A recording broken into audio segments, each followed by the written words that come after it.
Our Marvel Netflix series is brought to you by Corving.com, an independent artist brand created by Dennis Karen.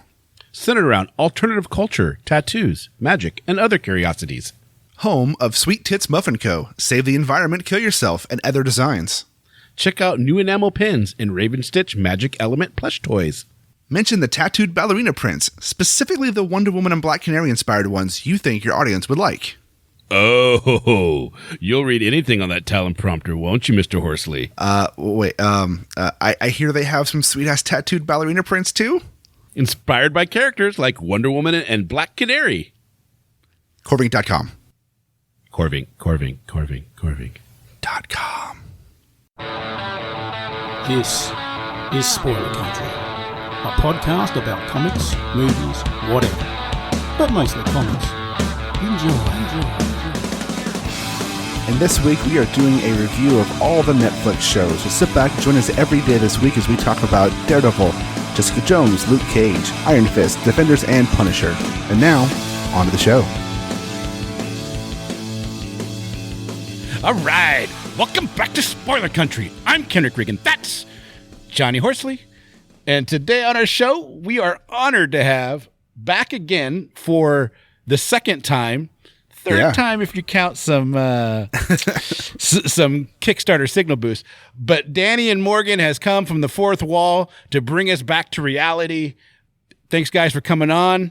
Today on our show, it's all about Luke Cage. Yep. So, as you've probably realized, people are listening, that we are doing Marvel Netflix all week this week. You know, yesterday with Jessica Jones, today's Luke Cage. Tomorrow we'll talk about Iron Fist. And we decided that we wanted to have Danny and Morgan back on because we have so much fun talking with them. And they're just, I don't know, I feel like the last conversation we had was really good, so let's do it again. Yeah, guys, that really actually was a fun episode. Not only was it a fun episode, it was one of our quickest downloads. Yeah, it went up and it got downloaded fast. Yeah, it well performed. Matter of fact, it was the catalyst to one of our best days we've ever had. Yep. And I attribute it to you guys. That's awesome. It was all you two, so no pressure for today. Hey, that's good. Well, pressure's not a bad thing. All right, so let's start this off with a one simple question for each of us to answer. And it's going to be a yes or no question. Kenric, Did you like Luke Cage overall? I love Luke Cage overall. I feel this way with every single one of the Netflix. They could probably pull out 2 episodes, but yeah, it was awesome. Danny, what do you think of Luke Cage? Yes or no? Good or not? Yes and no.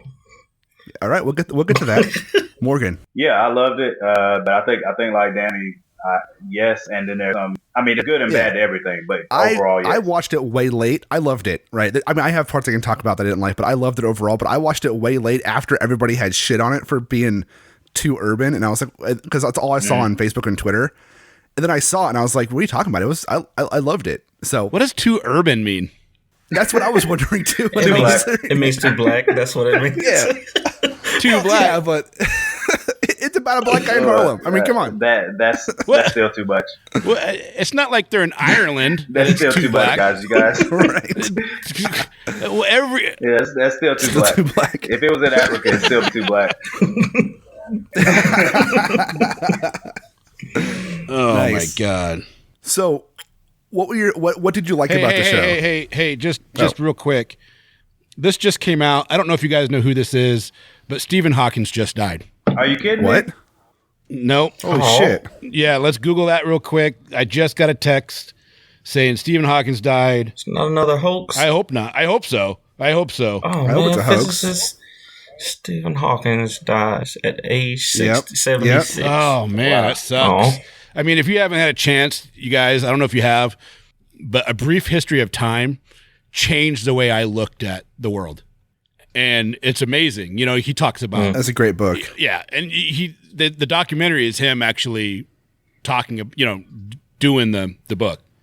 And he talks about time and the parallels and what it means for time travel and how that can actually happen. Like we can travel into the future, but we can never go back into the past. And he gives examples of how that future travel could actually occur and what that would look like and what that would mean. And then shows the slowing of time near large objects like a pyramid and taking those types of clocks that if you go up, up into the mountains and come back down, you can actually see the time of relativity the relativity of time actually be displaced based on how far away you are from an object. So it's wait, what? Yeah. So you can take an atomic clock. That's crazy, man. And you can start at the base and say you're at this time, and then you can go to the top of the mountain and look, and the atomic clock. I'm not smart enough to relay exactly how the atomic clock works, okay? But it takes an exact measurement of time, and it will measure that time based on the distance of large objects. And because you are moving away from the Earth, you can literally see seconds taken off of time. It's weird. Check out The Brief History of Time if you haven't. So this is... You said it's a documentary or a book? It's both. It's both. So 9 o'clock Pacific time, March 15th. Godspeed, Mr. Hawkins. Yeah, I'll definitely crazy. I'll definitely find it because I'm a nerd. So I mean, I'll send it to you guys and we'll put it in the show notes. All right. There we go. Yeah. Rest in power, Mr. Stephen Hawkins. That's a sad right there. I know when I listen to Star Talk every week, so I know Neil deGrasse Tyson we talked about. Neil deGrasse Tyson is the man. Yeah, I love him. I can listen to that guy all day long. Yeah, exactly. All right. Well, that was crazy. So back to Luke Cage. Let's do this. So I think everybody liked it. We've established that the people that have complained that it was too urban is that it was actually just too black for them, which is crazy to me because when I watched it, I didn't feel like I was excluded. So I don't really get it. In too many cases, it's not even about that. People are still getting used to seeing quote diversity on screen. So usually if there are a collection of black people in film of some sort, it's either a complete black movie that is not mainstream, so people don't see it. So like the early movies that were black movies like Friday, Boys in the Hood, those type of movies that were black movies made for black people, like weren't excluding white people, but they literally were just catering to the black community. Luke Cage, I think Luke Cage, because it's a Marvel thing, the people that have an issue with it are saying, well, it's that's where the urban thing comes from, because it's just like, well, this is Marvel. This isn't, I don't know, I try to think of a good way to connect it. Like since it's Marvel, it's supposed to be inherently white for the majority. You know what I'm saying? So if you're gonna have, that's so if you're gonna have a series that is all black, even though it's going to be all black, it can still be too black. You know what I'm saying? So yeah, that makes sense. I think I heard a quote. It was something like, when you're accustomed to privilege, when you're accustomed to privilege, equality feels like oppression, or something like that. I don't know who said it, but I heard that the other day, and it's kind of like that thing right there. When you're kind of for some people, it's honestly not all people. It's not a lot of people. It's not the majority of Caucasian people that I've talked to. It's that small, loud, angry sect of people who say stuff like that. So, and with the internet, they have a bigger voice because one person can yell as much as 1,000. Nowadays. Yeah. I enjoyed the show. I mean, it's like, I enjoyed the first half of it anyway. I mean, I don't know if y'all want to get into. I don't know if y'all want to get into what we liked or what we didn't like. Yeah, let's do it. Let's do it. I mean, what was when you sat and you watched it and it starts off? It's a slow burn through the whole thing. Really, if I had anything, I thought there should have been a little bit more action. Mm-hmm. Like it was few and far between to me. But and then, but I've said this about all the Netflix shows. They could probably do without about 2 episodes. It's just a little long in the tooth. I just hate that what they did in the middle of the season. I wish Cottonmouth would have stuck around the whole show. But I liked all of the characters, like being introduced to Pop, and Shades really was. Shades was awesome. I loved Shades. Yeah, Shades was dope. Shades really stuck out to me. Yeah. I'm glad, he was really sneaky, and he had even though he didn't have a super like a villain costume, him in those shades just kind of was like, his his thing that made him stick out from everybody. And then of course Mariah was, I love her in anything. So man, she was tough. Yeah, she was tough, and I like how they explored her backstory and her and Diamondback and Misty Knight. A lot of it was great. To start off with, it just kind of took a turn for me when they, that mid-season thing where they gotta come in with a new villain, and I hated it so bad after that. It made me almost want to quit watching the show. Oh wow! But, yeah, that's kind of a trope of the Marvel Netflix shows too, where they come in mid-season, with the exception of Jessica Jones. They kind of come in mid-season and change the villain on you. Like they've all kind of done that. Well, I think they're trying to show an arcing villain that doesn't always work. Right. Yeah. So Johnny, maybe you can give us a breakdown so that we have a good roadmap of going over each section. Like maybe you can give us the first 25%, and then what I mean, and we can walk through what we liked, what we didn't like, because the only thing not the only thing, because I already said I didn't like the length of everything, but one of the things that we talk about tomorrow, and honestly, Johnny, I'm just going to throw this out the window. We already recorded the version of our session with Iron Fist. And Defenders and Punisher are all done. Yeah, it's irrelevant. It just gets we're kind of out of whack on our timelines, but one of the knocks on Danny Rand was that he's white, and and a lot of people felt this is a chance for Marvel to have a little bit more diversity in their casting, right? Like, why not do an Asian? But one of the things that the reason that Danny Rand white is because he's a fish out of water. Is that he he's this white kid that ends up in Asia from a plane crash and then gets saved by these monks and then gets taught all this stuff. He's never fully accepted. And that was the whole thing. And then he comes home. But one of the greatest things that come out of Danny Rand being white is that him and Luke Cage become Iron Fist and Power Man. And they are like the original Lethal Weapon. A black guy and a white guy being more than just friends. You know what I mean? They are brothers in every sense of the word.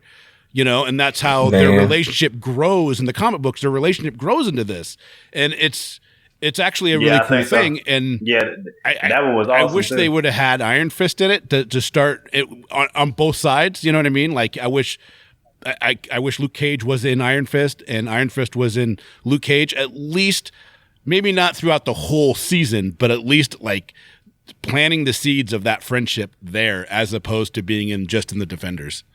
Yeah, that'd have been they kind of they're missing. Don't get me to talking about Lethal Weapon. That's one of my favorite movies. Dude, series I just watched all 3 movies like 3 weeks ago. I did too, man. Me and my wife sat and watched through the first 3. We didn't watch. I think we watched the first 2 and then the 4th one. I don't think we missed the 3rd one. Is there a 4th one? Yeah, there is. Yeah, the 4th one had Jet Li in it. Yeah, I thought that was the 3rd one. No, that's the 4th one. That was the 4th one. Which the 3rd one was with the 3rd one was with Joe Pesci. Yeah. No, he was in the 2nd one and the 3rd one. Joe Pesci's in all of them, isn't he? Now I gotta go back and watch it. Now I gotta go back and watch them again. I know there were 4 of them. I know number 4 was with Chris Rock. Chris Rock was in the 4th one. I know that. Yeah, because they used to talk when they did the 4th one. They asked because Mel Gibson after the 3rd one said, "I'm not doing it anymore." Oh, that's right. And the 4th one, he goes, "Well, how they get you do it?" And he goes, "Well, they gave me bushel barrels full of money." Yeah. Lethal Weapon goes hard though. Yeah, you're right. You guys are right. I'm wrong. Damn it. Have you guys watched the TV show? Oh, I love the TV show. No, I haven't seen it. No, I heard it's watched good, me and my wife watch it every I watched week. the first 5. I really loved it, and then Tafine went to visit family down in San Diego, and then when she got back, we just haven't watched it again yet. So I need to get back into it. It was really fun. I love those movies. There's too much good TV to watch. Dude, we seriously are like in a second golden age of television. They know what they're doing now. I was gonna say that's a good problem to have, though. I'd rather have too much good TV than too little. Because it gives you, especially in the age of Netflix where you can binge watch. I love that. I love binge watching stuff. Yeah. I think that's one of the biggest benefits to Netflix to me. Period, is that you can binge watch. Yeah, and they don't have commercials, man. Netflix will always get my money because they don't have commercials. Right. Even Hulu has commercials on some of their crap, but Netflix no commercials about it. Absolutely. Absolutely. So, Kenric, you were saying for a synopsis like the first quarter. Oh, Yeah. Let's get to that. All right. So the show Luke Cage is kind of, it takes place after Jessica Jones. Yeah, they don't like go back into an origin story, even though they do flashbacks for it. And it deals with Luke Cage coming into his own as far as coming out of his, I'm going to say it this way, coming out of his shell of just wanting to hide from everything. He realized that throughout the show, he realized that, the old Spider-Man adage, with great power comes great responsibility. He should use these powers to help people that he has. And the first half of the show really deals with him coming to terms with what happened. We learn about how he became Luke Cage. We have that awesome scene where he breaks out and he's wearing the tiara and has the chains on. It's a throwback to the old comics. I'm like, yes, that's awesome. And they build up these characters, Shade and Copperhead, to be, Copperhead's the big bad and Shade's kind of the manipulator bad guy. And throughout the first half, we learned that Luke Cage is trying to be good, but he's not on the good side of the cops because he meets, Misty Knight, who's an amazing character and very well done in the show. I can't wait for season 2. We're thrilled to have her robotic arm. So it starts out, they sleep together because he picks her up at the bar. She picks him up at the bar, really, and finds out she's a detective, and then she doesn't trust him, but then she kind of does towards the middle half of the season. She kind of like flips sides a little bit on him, and without going to the end of the show, we're built up to believe that Copperhead's the big bad. And they put a lot of emphasis on Mariah and Copperhead and how there's this big bad above him, Diamondback, that we don't meet for a long time. That's built up to be this even bigger bigger bad guy. And we get to a little past the halfway point, and Mariah takes out Copperhead. And that gets us through to about... You mean Cottonmouth? Cottonmouth, not Copperhead. Cottonmouth. Sorry. Yeah. Go back and Cool. change all those Copperheads I just said into Cottonmouths, and we're good. You're just trying to win our bet. Right? Yeah, I'm trying to win the bet. Saying Copperhead before me. That's probably why I'm saying it. We have this thing, so there's this comic series we love called Copperhead, and for a long time we tried to see who can say Copperhead before the other one on the show. But it gets us there. Cottonmouth, I think, was a great character, and I think him and Shades had a good dynamic. And Shade, I don't know, I think Shade's one of my favorite characters in this show, to be honest. I just love that actor. He's so good in everything he does. Yeah, I agree. And so if we go, this might be jumping a little bit, but I kind of want to talk about it now because I mentioned it. When they took out Cottonmouth, and I didn't really like it. I mean, I understood why they did it for the show, for Mariah's character and stuff. I didn't. But I liked his character so much. I didn't like them doing that to him. Yeah, I felt like he deserved better. I think, because me and Danny had talked about this before. Like, I agree with you that I wish they had gone a different way because Cottonmouth was such a great character, especially as they went into his background as to how he became that way. They did a really good job with that, and Mahershala he did a fantastic job. Amazing actor, anyway. So I mean, yes, I mean he's a great actor. So I hated to see that happen, but I also know they had to, because you can't have somebody that's having that awesome of a performance with that much depth. In order for Mariah to end up being who she ended up being, he couldn't be in the picture. Some way, one way or the other, they had to get him out of the picture. So I understood why they did it. Right, I just wish they hadn't. I'm still mad. I don't look. I just know that the show was amazing up until that point. And it wouldn't have been as bad if they would have let Mariah take over, the reign. I think if they would have let Mariah be the main bad guy for the rest of the series, then it would have been fine. But they had to bring in old preachy Diamondback, and they ain't gonna mess the whole show. I just couldn't stand it. Like every time he came on the screen, from the first time that he came on the screen, it just was like, why is this person here? I just don't get it.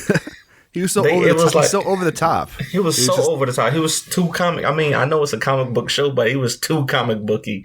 It was just ridiculous. I mean, for me, I agree that I liked portions of Diamondback. The biggest things I liked about him were the lead up to the fact that there was somebody out there that was more of a threat. Because the entire show that they were building up to him, I was like, well, who the freak is this person? Like, I really wanted to see who the person was. But then once he came on scene, I was like, there were points where I could write, like there were some points where I felt like he was genuinely crazy. Oh yeah, me too. You know what I'm saying? But at the same time, like I agree. Like I think the character overall, especially by the big fight between him and Luke, I thought that was whack. I mean, that was really whack. Yeah, I ain't gonna lie about that. I mean, I would have rather seen him fight Shades or something. You know what I'm saying? But like the way they went about, it's just the way that Diamondback ended up fighting was so ridiculously.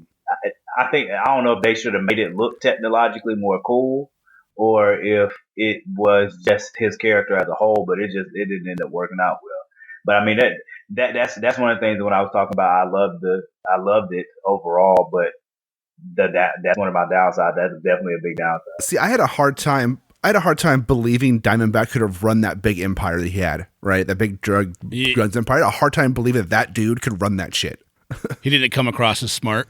No, he came across as a maniacal idiot. When you have somebody like Alfre Woodard portraying Black Mariah, what the hell? Why would you not see that all the way through? That would have been pretty cool. That's just crazy to me. Yeah, I would have rather her fight. I'd rather her fight Luke Cage than dang on Diamondback. But that would have been cool. Yeah, well, then the way she did it, she could have been that person that was always one step ahead of him and putting obstacles in his way every time. And they had a perfect person, and they could have brought her into the second season, still continually to be this antagonist. And I don't know, they kind of messed up when they killed her off. Yeah. Spoilers. Yeah.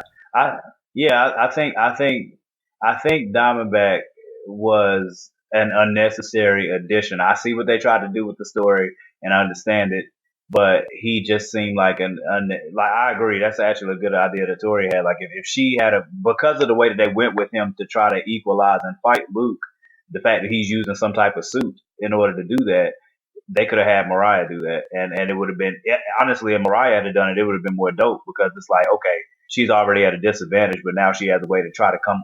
The fact that she has the fortitude to try to do that, to fight him in the first place, you know what I'm saying, as a woman, and all of that stuff, that I think that would have did way more for the story overall. I'm kind of conflicted though, because I understand narratively, like what they did narratively with it being his brother and him, teaching him how to fight, and them using that flashback to kind of mirror, the final fight in the end and all that stuff. That was dope. I just the Diamondback character. I mean, I think it might have just been the actor that killed it for me, but just the way that he was portrayed was just so. Yeah.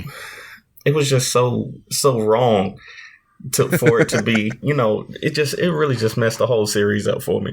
See, I would agree. There were just so many other things that I loved so much about it that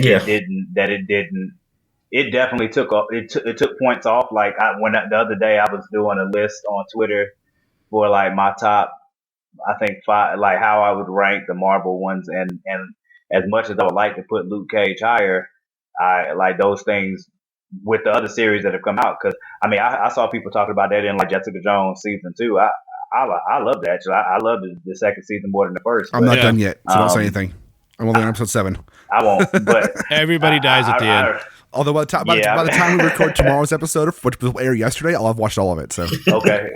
Well, I mean, I'm just saying I buried, because me and Danny had arguments more than once about Jessica Jones season 1, because that's like his top one, his top show that Marvel does on Netflix, and I said he's obviously on drugs, and I'm not sure which ones, but you're definitely on something, because there's no freaking way that Jessica Jones 1 is better than Daredevil 2, Daredevil 1, Punisher. It's not better than any of them in my head. But it was though. I agree with you. See, it wasn't. For me, it goes Punisher, then it goes Daredevil season 2, then it goes Jessica Jones, then Luke Cage, then actually Daredevil season 1, then Defenders, then Iron Fist. That's my order. But Iron Fist, and the reason that I put second to last. Yeah, but the reason I put Jessica Jones season 2 down a little bit more is because I love that character, and I thought the first season they did such a good job of introducing her, and it wasn't just the season; it was the build up to it, the marketing that went into it, the whole thing of her coming, getting woken up and just killing the alarm clock. That got you going, I want to watch this, and then you watched it. And Kilgrave, the guy David Tennant who played Kilgrave, did such a great job. Yeah, but in season 2, Morgan, you got to admit, when they introduced the superintendent, the first thought was, she's going to fuck that dude. And I hated it. I hated it. And it's not because she fucks him. It's just because it was so obvious. You know what I mean? That I was just like... And they made a beautiful painting on the floor. Yeah, and that was even worse. I said, if she wakes up in the morning, she turns around and he's painting her, I almost want to turn this off. Because it was just like, oh my fucking God. And then they did it. And I was like, oh, please. I mean, a part of me wished... He was sketching her. He was sketching her. You know what? No. I don't care. So, fun fact, do you know who the artist was who drew that picture of her? No, who? So, David Mack. He's also the guy who helped create Jessica Jones, who did all the covers for the old Alias series. Nice. And does a lot of the covers for Daredevil and for Jessica Jones. That's Comics. cool. Yeah, it was David Mack, and he was an amazing artist. He also did a series called Kabuki. Yeah, it was just so, I just called it out as soon as it happened, right? I'm like, oh my God, why did you do that? Yeah, I knew that. And I just wish they would have said, you know what? Let's just hold him and eventually get together. Fine. You know what I mean? But do that in season 3. At least have Jessica Jones and Luke Cage are supposed to get together.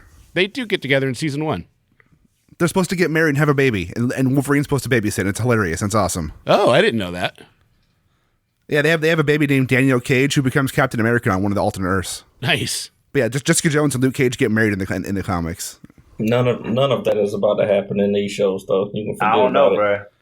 But god dang it, should. So going back to the order of shows.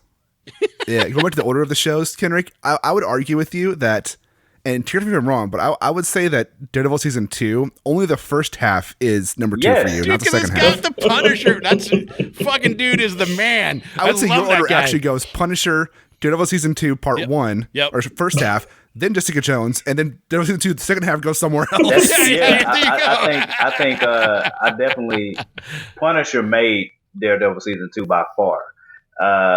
But see, Daredevil season 1, I love Kingpin like no other. But see, that was all some of my favorite episodes in season 2 were when Kingpin and Punisher were having their thing. That crap was What's the actor's name that played Kingpin? Oh my God, Vincent D'Onofrio. Yeah, the scene where Punisher went, I love him in anything, and he was amazing as Kingpin. And the way that they told his backstory, like how Kingpin got to be who he was, like.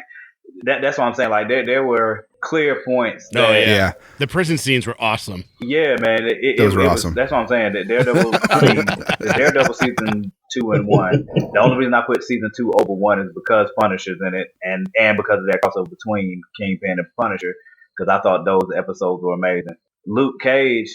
The prison scenes were like a whole different level of great. Like that was really seriously great. With Luke Cage, I mean, going back to Luke Cage, like I think if Diamondback hadn't come and effed it up, I mean, you know what I'm saying? Like, I mean, for me, like a big plus for me was in another. I mean, it might be petty, but Rosario Dawson's in Luke Cage, and she's in most of the shows, and it's amazing. I don't care she's what awesome. Rosario Dawson's in; it makes it better. I really don't care. She's such a great actress. She's so I'm good. I'm not gonna lie. Does. I got really excited because I'd watched Alexander for the first time because I listened to Hardcore History with Dan Carlin. I don't know if you've ever listened to that, but it's amazing. Mm-hmm. And he just kind of goes through the history, and he did the King of Kings, which is going through the Persian Empire up until they were basically demolished by Alexander the Great. Mm. But for 1,000 years or so, the Persian Empire was the empire that overthrew everybody. Yeah. And they had the craziest titles. They had the King of Kings, the King of the Universe, the King of all kings, the King of the land, and all this crazy titles, right? And he goes through all this stuff. And so I was infatuated. And Dan Carlin's podcasts are like 4 to 6 hours long. and then he did 3 episodes. So you're talking like 18 hours of him going through the Persian Empire. It's amazing. If you haven't listened to it, check it out. But anyways, so I was like, I'd never watched Alexander because I'm not the biggest Colin Farrell fan, and I don't really like Oliver Stone, because once I watched JFK, I was a big Oliver Stone fan, right? And then I just realized that all the shit he lied about in that movie to make it this big conspiracy theory for the assassinated JFK, and it was just too much, right? Like, just take it at face value, and then if there's a conspiracy there, that will lead it out. But he made up a bunch of stuff, and I was like, oh, now I'm turned off. But anyways, he did the movie Alexander the Great, right, with Colin Farrell, and Angelina Jolie plays his mother, and it's all this freaky thing. And I watched it, and I'm not gonna lie, I got kind of excited because Rosario Dawson's in it. Okay, I'm in. I have not watched that movie yet, but I tell you what, I have not watched that movie, but I bet you I'm going to watch it when we get off this podcast. All right, I'm going to start it as soon as we get off this podcast. Yeah. So, Danny, you're like the second half just ruined it for you. But are you excited for season 2 when it does come, when it finally delivers? I am. I think just like y'all were saying, him and Danny Rand kind of won me over in that Defender series. Luke Cage and Danny Rand, their differences and them learning from each other and kind of learning to stop being jerks all the time because of each other. It was kind of dope. So I think as long as, I'm sure it'll be dope either way, but I think if they put a little bit of Iron Fist in it, it'll be even better. Dude, I'm not kidding when I say that those two started their whole bromance in the 70s. They really are the original Lethal Weapon. It's kind of crazy, and it's an important friendship within the Marvel universe, and I just rather see them explore that, in a way that just kind of lays to rest the whole thing with Danny Rand being played by, I can't remember the actor's name. Finn Jones. Finn Jones. Some of the problems that people had, though, was that he did not look like he was in very good shape. He couldn't fight. He looked a little roly-poly. He really couldn't, I just think it was the fight choreography, and I understood what they were trying to do with the different martial art styles and all that, but it just wasn't executed very well for somebody who's supposed to be the immortal Iron Fist. And who's supposed to have this crazy training. It'd be like me having my son play Aceblade, and he's never been in a fight in his whole life. So that's extremely rough. That's a nice little plug there for your comic, man. I had to throw it in there. It's good, man. You should be doing more. You got to do it, man. You got to do it. So we're talking about Luke Cage and Iron Fist and their whole bromance and friendship and stuff. And it's deep seated because you think about it, Luke Cage, by issue 50 of Luke Cage, it had become Power Man and Iron Fist after 50 issues. They changed the name and it became Paramount Iron Fist to the next 100 issues. And then, other stuff after that. And but because of those two, we also got the Daughters of the Dragon, Colleen Wing and Misty Knight going off and fighting together and doing stuff. And I'm excited for Misty. I'm excited about that because I didn't even know them as a team until Johnny brought them up. And I was like, oh. Then I went back and looked at some of the old stuff, and they looked really cool. I really hope that we get I really hope they give those two a show together. And they don't have to call it Daughters of the Dragon. They can call it whatever they want. But if they give Misty Knight and Colleen Wing their own show with their own I would love story arc in the next seasons of Luke Cage and Iron Fist or something like that, I will be so happy to see that come to fruition because they've already planted the seeds for it in Defenders and in the individual shows. One thing I think I talked about on the Defenders episode we recorded months ago that's going to be up in a couple of days. So if I didn't talk about it, then I'll talk about it here instead, is that I really, really hope that we get a season 2 of Luke Cage and a season 2 of Iron Fist, and then season 3 of both shows is Power Man and Iron Fist. That'd be cool. I really hope that they do a combined third season. We don't have to have a second season of Iron Fist though at all. We can just we can skip that. Power Man, Iron Fist. We skip all that. That's totally true. Yep. Hey man, I love Iron Fist, and I want them to do a second season because I want them to fix everything and make it right. All right. But they don't have to do a second season of Luke Cage either. They could just do Power Man and Iron Fist. Well, Luke Cage season 2 is already filming. It's mostly done. I wonder how much Iron Fist is in it. I don't know, but Iron Fist season 2 is also filming too. They're filming both of them. I'm wondering whether or not. Well, I mean, the only thing that'll piss me off is if we have season 2 of Luke Cage and Misty still doesn't have her arm. If she doesn't have that bionic arm, I'm gonna be pissed. Okay. No, she does. Got it. They've shown it in I think it was an entertainment. Oh well, I'm happy then. I'm good then. What was that magazine? Yeah, she's got it season 2, so it's good. I would say wait, if they didn't have her arm in season 2, I'd be very pissed, but they got it, so I'm happy. I think instead of it coming from Tony Stark, it's going to come from Danny Rand. That's why. So we'll see. Yeah, it's probably going to come from Rand Technologies, but, which is whatever. You know what? They still could do. I'm interested to see who the villain's going to be. I honestly want Cottonmouth to come back to life or something. They could do it. I mean, why not? Stranger things have happened. That would be whack. But I just love that character. I don't know if y'all saw Black Lightning tonight, but they did something like that on tonight's show. They brought somebody back to life already. I haven't watched that show yet because it's on CW. I think it's on CW, and I only watch those shows like when they hit Netflix and later on, so I haven't caught up with that one yet. I've heard some really good things about it. Is it good? Is it good? It's decent. It's decent. Yeah. When I saw the previews, it looked a little corny when I saw the preview, so I was like, man. Oh, it's definitely a little corny. I don't know. I say. Yeah. That's what I was gonna say. All CW series are corny, and that's okay. If it comes on, if you get a show like if Lumberjax is getting ready to get funded, and they're like, "Yo, we're gonna get you a show," need to, and they say we're gonna put it on CW. And they say we're gonna put it on CW. I'd be like, hey, I'll wait. It's okay.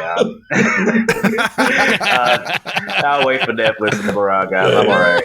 Yeah, I like The Flash. The Flash is the best one. I like The Flash, but it's still corny though. It is corny. It does have some cheese factor to it. Yeah, but The Flash works in the corny world. Okay, The Flash works in that world because he himself is kind of corny in the comics. That's true. Hey, Johnny, guess what I ordered? What'd you order? I ordered a shirt from Morgan.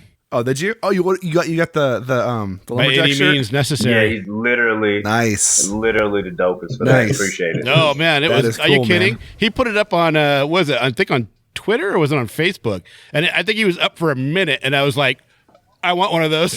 Yeah, we appreciate it. I was like, oh hell yeah! You can rep Lumberjacks here on the West Coast, man. Yeah, I retweeted Danny's. The one that you just did for the shirts that you're selling. I had to steal mine. I was like, I got to get a couple. I'm going to have to get some of these now. I had to steal mine from Morgan, though. He was running out of the Lumberjacks ones, and I was like, do you have any of those 2XLs left? He was like, I think the last one is That's what I got. I had to bribe him out of getting one. We should all. That's awesome. All four of us should be wearing one of those and take pictures and put them up on Twitter. It literally was my last one. Hell yeah! It literally was the last one. Are you going to get more? Because we got to get Johnny one. Absolutely, yeah. Anybody that says they want them, I can special order them. But I'm getting ready to make my second round of orders tomorrow. Oh, nice. Yeah, Johnny, you need to get on that. Nice. $20 for a 2XL, you're done. Yeah, I only wear an XL, but yeah, man, I'll get one. Whatever, dude. You wear a 2XL. It's too big. No, it was you 2X know too big you wear a 2XL. Don't be lying. John slim down. I don't. I wear an XL. I may be fat, but I'm XL fat, man. When does second season of Luke Cage drop? Does anybody know? Later It's later. It's like I think it's June. They're shooting Punisher season 2 right now too. Are they? Are they? This is how they get all the crossovers. Yeah, they need to do that. That Punisher. I had to change. I almost changed up my rankings and put Punisher #1, but Jessica Jones was just. Oh my god! To me, like Jessica Jones just showed me a bunch of stuff that I'd never seen on TV before, and I really enjoyed it all. So I just the character development in Jessica Jones and the Punisher are so much better than any of the other shows. It is night and day. The Daredevil is good, but Daredevil is just fun to watch. You know, that's my take on it. And I'm sorry, but the guy playing, was it Foggy or Fozzie? Foggy. Look, he's probably a fine actor. Man, I love Foggy. But the way they write him. Yeah, but I love Foggy too, man. He's just so a whining bitch, though. It's like, oh, you're going to die. No, why are you lying to me? He cares about his friend, man. Come on. Oh, my God. Well, care in the corner and suffer alone, because that's ridiculous. I definitely agree that Foggy can take it too far sometimes. Pity party. Party of one. Yeah, I just think he needs to take a step back with it a little bit. Like, be there. be supportive, but you know your buddy's not going to stop. He's already proven he's not going to stop. So why all these roadblocks in the way and making him feel like shit? If you don't like it, stop being his buddy or so close about it. Karen are just given that balance. They have to be the whiny ones because that's pretty Karen, much it. I get because she wants Matt Murdock to be all up inside her. So I get that she's where she's at with him. That's one way to put it. Yeah. Well, and he likes her, and and then Elektra came in, and it got all weird because they're old lovers and all that shit. Yeah. Totally get that. I get that love triangle and being all there. But dude, Foggy's supposed to be your boy, and your boy supports you on what you do on a day-to-day, no matter what. And I just kind of feel like he's already proven that he's not going to stop. Okay, what can I do to make things easier for you? And he doesn't. He constantly puts up roadblocks for him, making him feel bad. And it's like, Jesus Christ, dude, calm down. Here's some tissue. That's how I feel about it every time. What's her name from Jessica Jones? I'm not all the way through Jessica Jones, but I feel like I'm on episode 10. I feel like what's her name? Trish is gonna mess around and get herself killed doing all that crazy stuff. I don't know. Oh yeah, man, I think she's gonna get killed. Is she? Yeah, I wonder. But she's supposed to become Hellcat in the comics. I don't know. I don't know if they'll ever make her Hellcat in the show, but I bust out laughing that one scene where she came out with the automatic assault rifle. She was like, "Oh, is this too much?" I was like, "Where did she even get that?" Like, yeah, that's a bit too much, man. So, has anybody watched all 13 episodes yet? Yeah, no, I haven't. Okay, so Morgan, don't say anything because I'm on episode 10. But this is my theory, okay? And Danny, how far did you get to? You got past episode 7, I think I'm at 6 or 7 or something like that. I'm like, where she found her mother. There's a scene. Okay, so Dr. Carl, right? Did they already find him in the aquarium? Mm-hmm. Okay. And Johnny, you saw that too, right? They found Dr. Carl in the aquarium. Yeah. Okay. And I already talked to Johnny about this last night. So there's a scene where they show Dr. Carl drinking coffee, and when he puts the mug down, there's an octopus on the coffee mug. Mm-hmm. And if you know Marvel Comics, you know the octopus is the signal for Hydra. Yeah. And so he's doing all this stuff. And so I'm telling Johnny, I said, that guy's got to be Hydra, man. They got to be playing a longer game with this guy. And I don't know, man. I wouldn't be surprised. And don't say anything, Morgan. I swear to fucking God, don't say anything. I'm waiting for episode 13 to end with somebody saying Hail Hydra. And if it does, I'm going to be like, I got it. I knew it. It'll be Captain America saying it. Yeah, right. Anybody but Captain America saying it. I will say nothing. I promise. I don't want those problems. I had that. I love it. I thought that too when I saw the octopus, but I was more concerned with what the guy in the prison was saying. He was like, nobody knows where octopus DNA comes from or something. I was like, is that true? I immediately went on Google and was like, is that true about the octopus DNA? Nobody knowing where octopus evolved from or whatever. But I'm emphatically shaking my head yes right now, wondering, did you look it up and what did it say? I couldn't find any definitive proof, but everything I've seen supports that. And I'm like, okay, that's wow. Morgan always talks about how we know less about the oceans than we do about outer space. So it wouldn't surprise me. Yeah. Yeah. Yeah. Well, I hear that's like we only have octopuses are from outer space. 2% of the Earth's oceans even actually explored. Mm-hmm. And like we have the entire it's ocean so vast floor and deep. Well, we have the entire ocean floor mapped, but it's looking at it from you're looking at it from 3 miles away. So we have better resolution of Mars' surface than we do of the ocean floor. Which Yeah. There in fourth wall universe, there'll be some musings of such. So what do you guys got going on with Fourth Wall? Since we're kind of off the rails and a little bit all over the place on this episode, because I think everybody liked Luke Cage, but it could have been better. Well, let's do this. Let's do this. I think we're kind of done with Luke Cage talk. I mean, we liked it. The only thing left to talk about for Luke Cage is the music, which I think was phenomenal. The music was amazing. Absolutely. Yeah, we can all agree the music was great in that show. So I think what we can do here is let's go ahead and Danny and Morgan give us the one over of like the elevator pitch for each one of your books and why people should care about their books and then where they can find those books. And then we'll move on from there. How's that sound? All right, so Danny, you go first. Oh man, okay. So which book are we talking about? Let's go with King Supreme first. We'll do both Do of them. both of I'm them. gonna start with King Supreme since that's the one that's coming up next. So King Supreme, if you were given the ability to have any of the powers that you ever wanted, that's what King Supreme is about. But the catch is everybody who gets the crown isn't necessarily a good person. So if you everybody who's read Spider-Man knows with great power comes great responsibilities. But the thing about Spider-Man was that Peter Parker was already a good kid. So this King Supreme story, what we're doing is seeing what would happen if somebody who's not necessarily a good kid, inherits those powers and then, takes this journey into outer space to find out who he really is and how, his decisions affect the world on a micro level or a macro level, and then the whole universe around him in a major way too. So that's the next project we got going on. We got the short story and the one comic that came out before with King Supreme, but this new one is a new king, and it's going to be amazing. I'm really excited about it. Yeah, it sounds great, man. And hey, just to let you know, if you ever need some pinups or some art done, just hit me up and I'll be happy to draw something for you. Hey, yeah, and I appreciate you for. I saw the Aceblade that you did a while back. I appreciate that. Yeah, that was fun. That was a quick little sketch I did while working one day. Yeah. That's awesome. I love seeing stuff like that. All right, tell us about Aceblade. Oh, Aceblade, the Vegas Vigilante. So, all right, I've been writing. I love the name already. Yeah, right. It's not good. Not good. I've been writing Aceblade for 10 years now. And he just keeps growing and growing and growing on me. There's so many comics that I got planned for him, but I'm trying to get through these first 4 books first.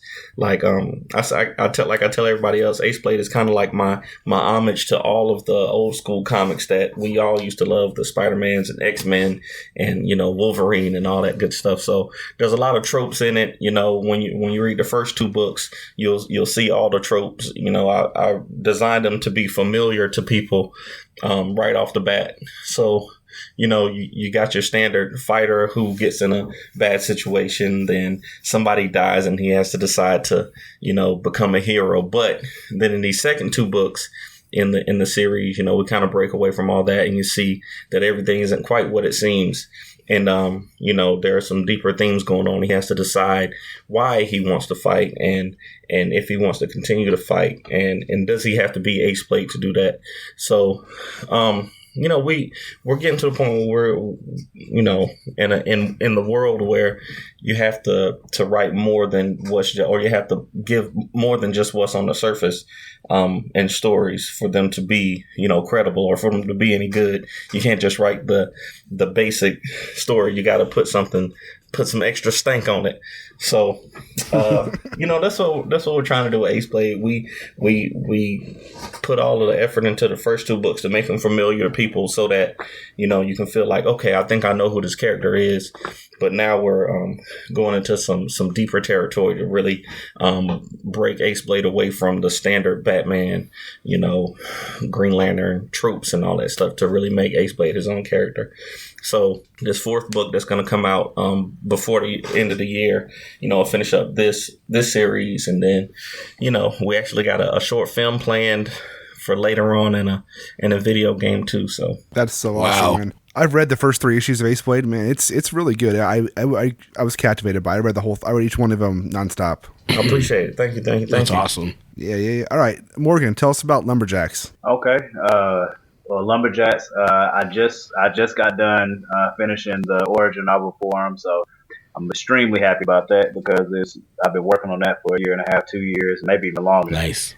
So it's been breaking my brain for a while, and I'm very glad to have gotten to a stopping point. So I'm excited about that.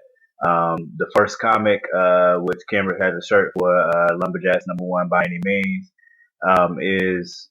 The crazy thing about that is I had written a short story for Lumberjacks. When I wrote the short story, some of the content was dealing with police brutality at the time, or at least Lumberjacks dealing with it. And the crazy thing was, I finished that short story, and the day after I finished the short story is when Philando Castile, when that shooting happened. Oh man.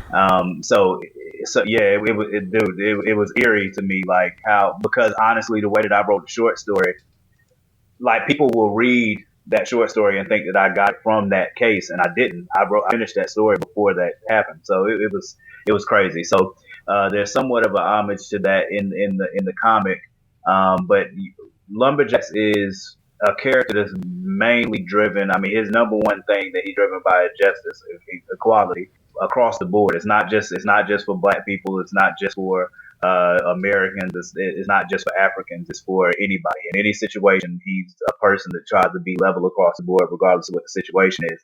And since he's so heavily driven by justice, he it also has a lot to do with his past and things that he's been through in the past.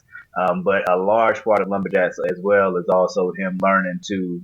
He has issues with belief in higher power, in spiritual things that he can't see and touch tangibly. He has issues with believing, and in the origin novel, you definitely find out why. Danny said he has anger issues, but once you read the origin novel, you see why he has those issues. He's been through a lot, and in the first comic, you kind of get to see it's pretty much kicking in the door to show you who he is as a person. He's a fourth wall breaker, so I mean you're definitely going to see him speak directly to you in this comic especially, but in other comics. But he's also he's not the type of character that's going to give you a bunch of chances to harm people. Like, one of my favorite characters, probably my favorite character, was Batman. But the thing that always irked the crap out of me about Batman is if Joker has tried to kill thousands to millions of people multiple times in your city. And every time when you could have stopped it, you're like sending him somewhere, like to go get out again, to go torture more people. Like how many times does that have to happen, before you stop it? And Jax doesn't have that complex. He's not looking to kill you immediately, but if you make him kill you, then oh well. He's going to give you a decision. He's gonna give you the decision to make your own. You make your own decision. Like, if he encounters some kids that are getting in the gang banging, that's fine. I'm gonna stop you this time, but the next time I see you out here, ain't gonna be no next time. So that's just the way that he goes about his business. So in the first comic, you definitely get to know him in that way. But I'm also trying to cause people to think about, see things from a different perspective. That's why I entitled it By Any Means, because by any means different things to different people. So based on you and your experience and what you've been through in your life, by any means could mean something completely different to you. But by the end of the comic, I'm trying to make people make a decision on, okay, so what does by any means mean to you, and what are you going to do about it? And there's also the element of it leading into the rest of Lumberjax evolving as a character that has a clear destiny ahead of him, but will he accept it? Will he grow to the point where he's able to believe in it? And that's pretty much just him as a character. And the origin novel just leads up to why he is who he is and how he got there. So where could people find your books on the web, guys? What website can they go to? fourthwallpros.com. Everything is up on the website. Morgan finally convinced us to make a website last year, and it was probably one of the best decisions we ever made as far as the business goes. Nice. Yep. I'll put that link in the description down below for everybody. So check them out. Definitely, it's good stuff, man. Yeah. Hey, I have a question for you guys. Tell me, as someone who has never heard of Fourth Wall, what it's about and what does it entail? You mean the fourth wall, the term, or the company? The company. I understand what the fourth wall is, the term, but the company, what it means to you guys and what you're trying to do with the fourth wall.